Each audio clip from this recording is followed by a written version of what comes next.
This is how you crochet a 3D clownfish pop right out of your pouch. It looks super advanced, but it's actually a very easy project. You can use it as a coin purse, a lipstick holder, or a cute gift for your friends. In this video, I will show you step-by-step how to make it, including the secret to creating the perfect 3D tail. For this project, you'll need some cotton yarn in 4 colors. Green for the base, orange, black, and white for our cute little clownfish. Grab a 3.0mm crochet hook, a pair of scissors, a tapestry needle, and some safety eyes. Got everything? Let's dive in.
Pay close attention here. To make the 3D tail, make sure to slip stitch into the front loop only of the 12th stitch first to move your yarn over. Don't chain directly from the previous stitch. Now, let's create the fins into this exact same loop.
When you work past the tail area, make sure to look closely and work only into the orange base stitches right behind the fins.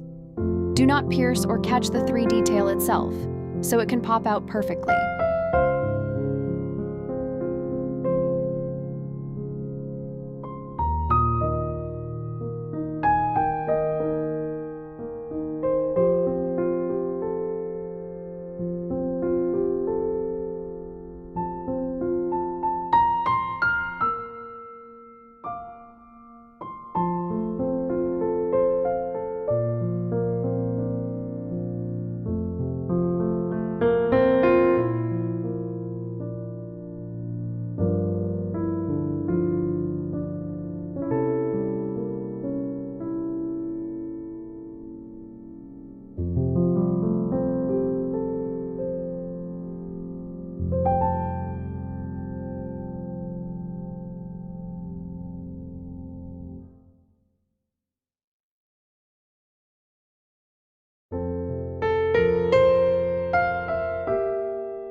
Place front and back pieces wrong sides together.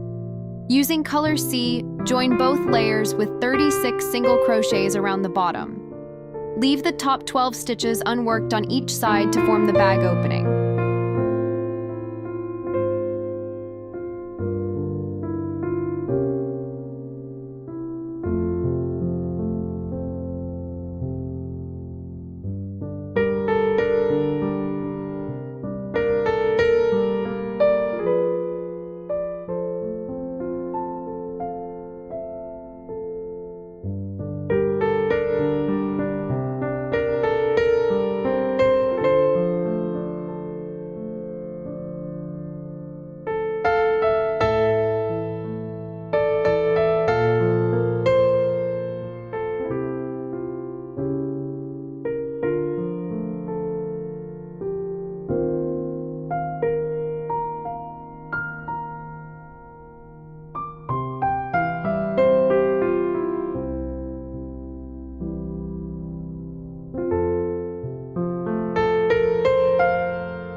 Now for the collar. Chain 2 and work 23 double crochets around. To avoid large holes at the side corners, insert your hook deeper into the seam. Join.